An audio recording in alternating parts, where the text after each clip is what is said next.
Cortestani en autos, Arnaldo, Gustavo Daniel, Pancari, Omar Daniel, Molina Cortestani, sobre contrabando de estupefacientes, artículo 866, segundo párrafo, Código Aduanero, expediente número FGR 10.388/2015/3, proveniente del Juzgado Federal de General Roca. A la audiencia comparecen el señor defensor oficial ante el tribunal, quien representa al imputado Tani Cortés Molina, el defensor particular, el doctor Jorge Crespo, defensor del Gustavo Daniel Arnaldo, los doctores Félix Antonio Infante y Rodrigo Iglesiano, codefensores particulares del coimputado Omar Daniel Pancari, y también comparecen el señor fiscal federal ante el tribunal, el doctor Mendoza Herrera, y por la parte que decía el TIAFIP, Dirección General de Aduanas, lo hace la doctora María Eugenia Marcó.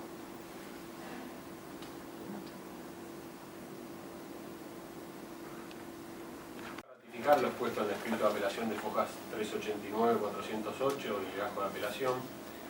Sí me parece someter a consideración ciertos puntos vinculados con los agravios que esta parte postuló, solicitando que se revoque el auto de procesamiento y se ponga el sobreseimiento de mi defendido, para la cual entiendo que corresponde comenzar con ciertas consideraciones vinculadas con los tramos de la resolución que señalan dichos de coimputados para sostener la responsabilidad de mi defendido.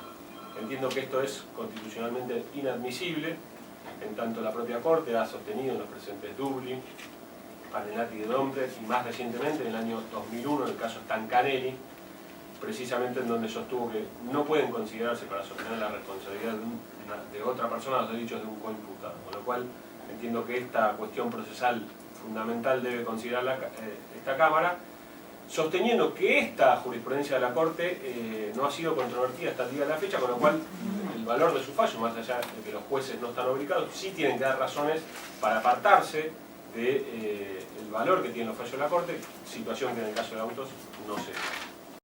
Con lo cual, claramente esta situación de impropia construcción del lodo debe favorecer a mi defendido porque él desconoció específicamente la presencia de ese material en los palets que posteriormente fueran secuestrados.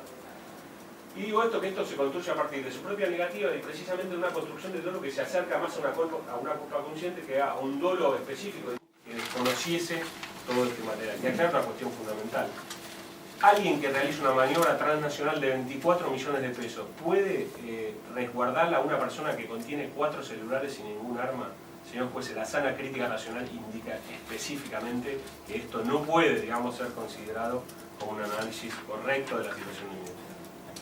En el entramado de los hechos, a punto tal que podría ser cambiado por cualquier persona. De hecho, parte de otras personas fueron a cargar el material a los camiones que posteriormente fueron advertidos por la aduana. Con lo cual, entendiendo que su aporte no es indispensable y en su caso debiera sostenerse su participación secundaria, y entiendo que errado esta coautoría funcional a la que acude el juez. Está claro que la coautoría funcional impone precisamente el conocimiento de todo el entramado, más allá de la participación específica material. Y todo el entramado, está claro que mi defendido no tenía relación directa con los otros imputados, no conocía a Pancari, no tenía relación con España, con lo cual claramente su situación debe ser enmarcada en esta participación secundaria que postulo como defensa subsidiaria. La incidencia que tiene esto precisamente se trata de la reducción de la posibilidad de que un defendido acceda a la libertad. Y vinculado con eso, esta parte en el día de ayer aportó una serie de circunstancias vinculadas con el arraigo, ahora sí cuestionando la prisión preventiva específica, cuestionando con el arraigo de mi defendido. Digo esto a propósito porque la única circunstancia a la que acude el juez para sostener la responsabilidad, la prisión preventiva de mi defendido en el caso, es el arraigo, y vía la garantía de la reformatium pecus no hay ninguna circunstancia puntual vinculada con las posibilidades de entorpecimiento de la investigación que puedan ser esgrimidas en esta audiencia por parte de ninguno de los que integran. Con lo cual, claramente entiendo que si nos encontramos en la sede del arraigo, la primera dificultad que el juez debe abordar es que precisamente señala que mi defendido no podría volver a vivir a la chacra donde fue detenido, donde vivía hasta ese momento. Lo cierto es que a lo largo del proceso, al decir de Soler, lo único que existe es lo que hay en el expediente, no hay ninguna circunstancia, ninguna manifestación que dé cuenta de que mi defendido no pudiese volver al domicilio donde estaba en ese momento. con lo cual claramente ya por esta cuestión la prisión preventiva debe revocarse. Aun cuando se entienda que esto no es así, esta parte postulo a partir de la intervención de peritos específicos de la defensa, hablo de una licenciada de Trabajo Social de la Defensoría General Roca, de la intervención de la Defensoría de la República Plurinacional de Bolivia a partir de la certificación de un domicilio en la ciudad de Bolivia, que precisamente sostiene que mi defendido podría vivir en ese momento. Alguien sostendrá, el arraigo es un argumento estático, lo postulo claramente que no. La Comisión Interamericana de Derechos Humanos lo ha sostenido reiteradamente, que situar el arraigo como una cuestión meramente estática, que alguien tenga que tener negocio, estabilidad, familia, es claramente incompatible con los cometidos de la Convención, por lo cual claramente entiendo que este arraigo dinámico, situado en que mi defendido posee familiares en familia, su hermana lo vino a visitar a esta ciudad, sitúan la posición de mi defendido, claramente debe disponerse su libertad, atendiendo a la vez al criterio de esta Cámara, la mayoría del tribunal en esta Cámara, y la interpretación que más derechos le acuerda a las personas en el precedente Centurión Bernal. Con lo cual entiendo que la situación se equipara claramente a esta posición, entiendo que debe disponerse su libertad.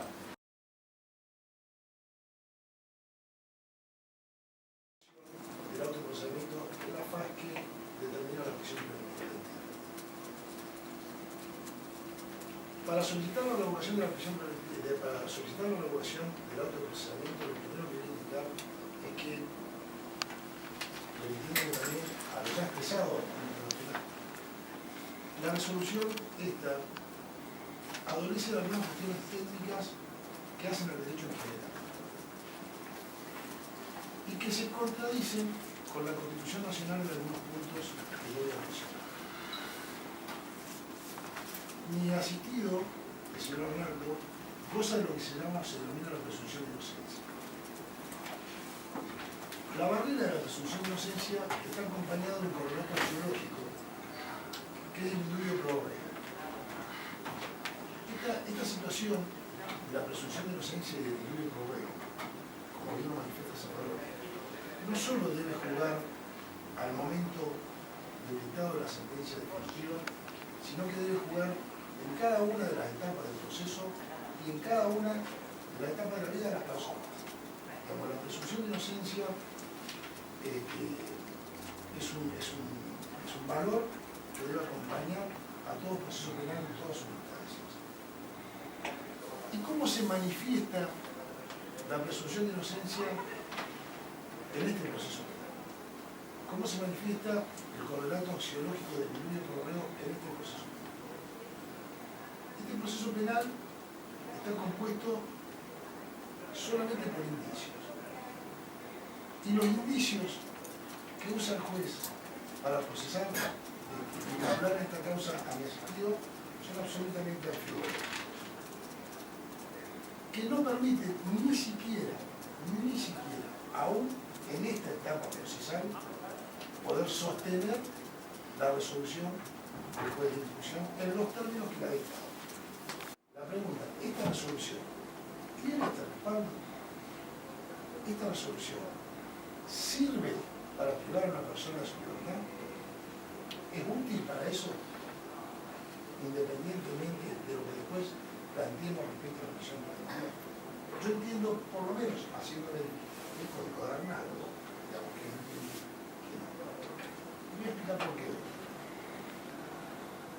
Arnaldo, ¿cuáles son los ejes que ustedes van a encontrar al leer la resolución que dicta el procesamiento en relación? Un solo eje: su conocimiento de Saloloyes, su vinculación con una sociedad denominada Noel, y estos hechos para el juez son los elementos necesarios para poder dictar el procesamiento y hacerlo responsable, por lo menos en esta etapa procesal, de aquella incautación de droga. Esto es una visión, digamos, muy pequeña de la situación general que se construyó en el expediente. Porque entendamos una cuestión: todo lo que resolvamos acá, y todo lo que yo planteé acá, y todo lo que ustedes me contesten, y todo lo que la Fiscalía y la querella aleguen, no puede ser más allá de lo que hay en ese expediente. todos nos vamos a tener que remitir a eso. Entonces, lo que vamos a tener que tratar de determinar es que si el rendimiento de la prueba que hay en ese expediente sirve para sostener esa resolución y con ello la presión de la medida. No podemos hablar de otras cosas.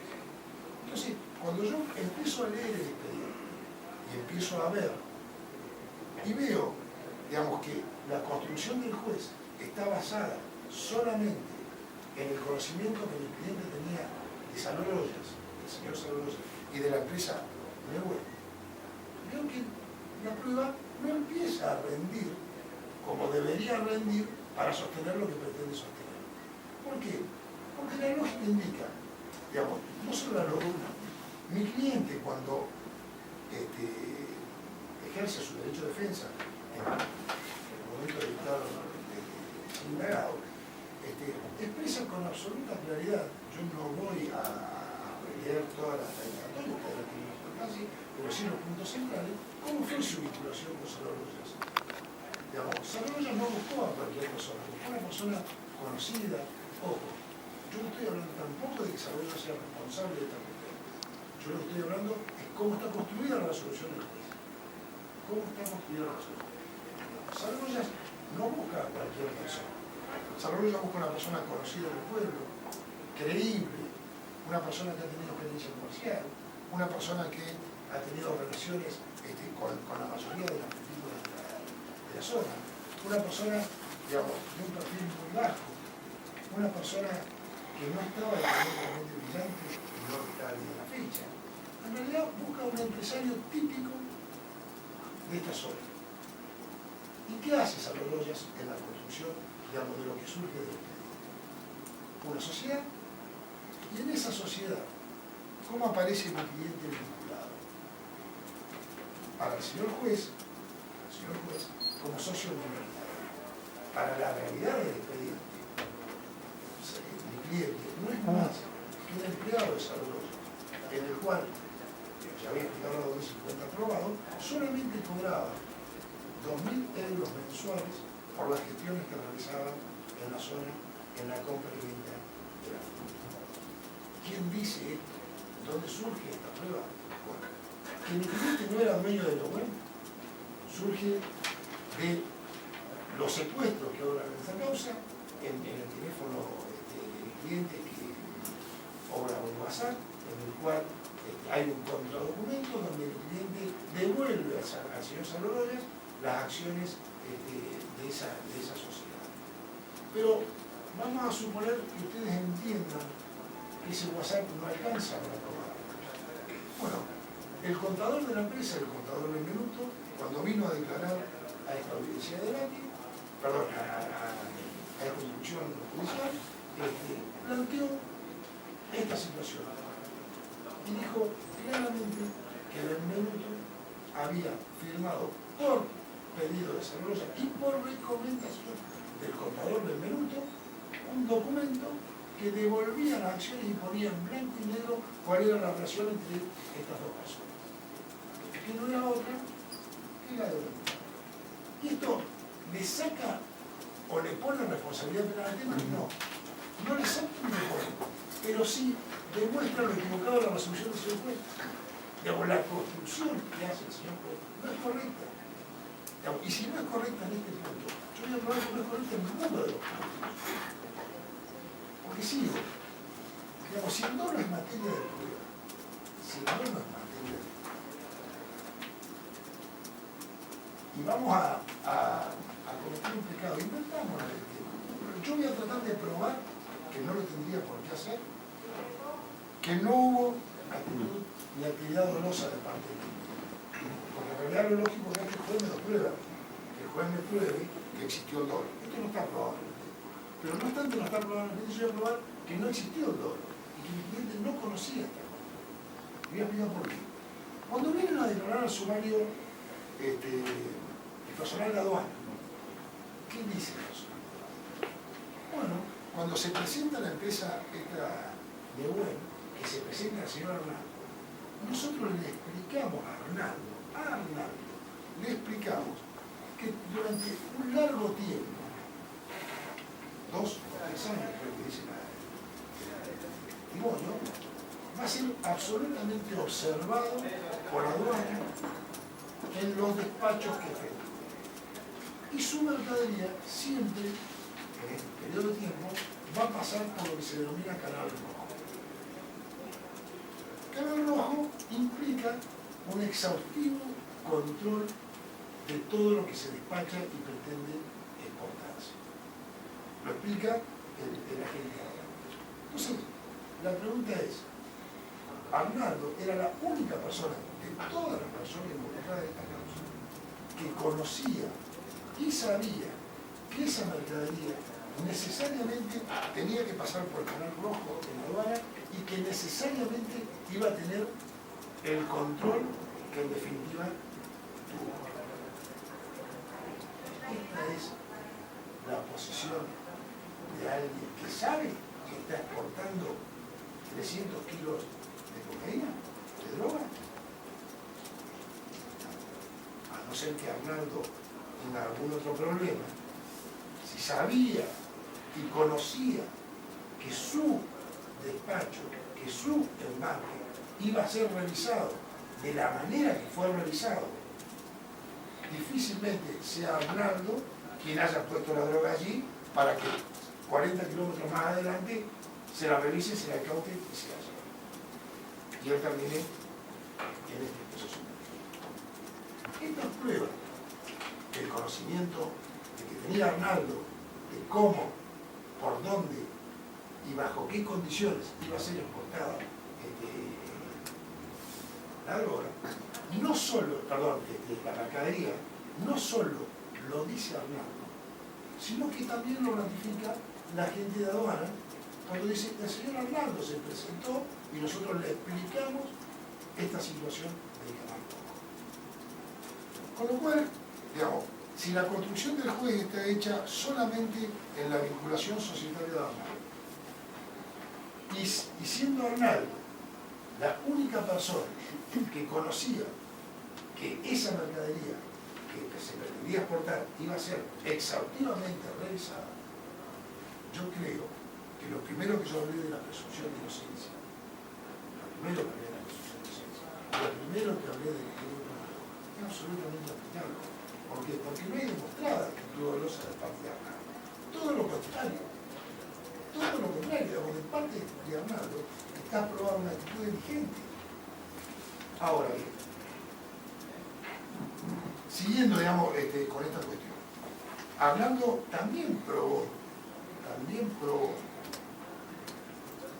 este bendito teléfono, digamos, y con el mensaje que teníamos que Salón Rosas en más de una oportunidad, o en muchas oportunidades, le pidió a Arnaldo que no despachara la fruta por Villa Argentina, que la fruta la despachara por Buenos Aires. Tanto es ajeno a Arnaldo de esta cuestión, que por una cuestión comercial el despacho por Villa Argentina. Igual, independientemente de las recomendaciones de Salón Rosas, y esto está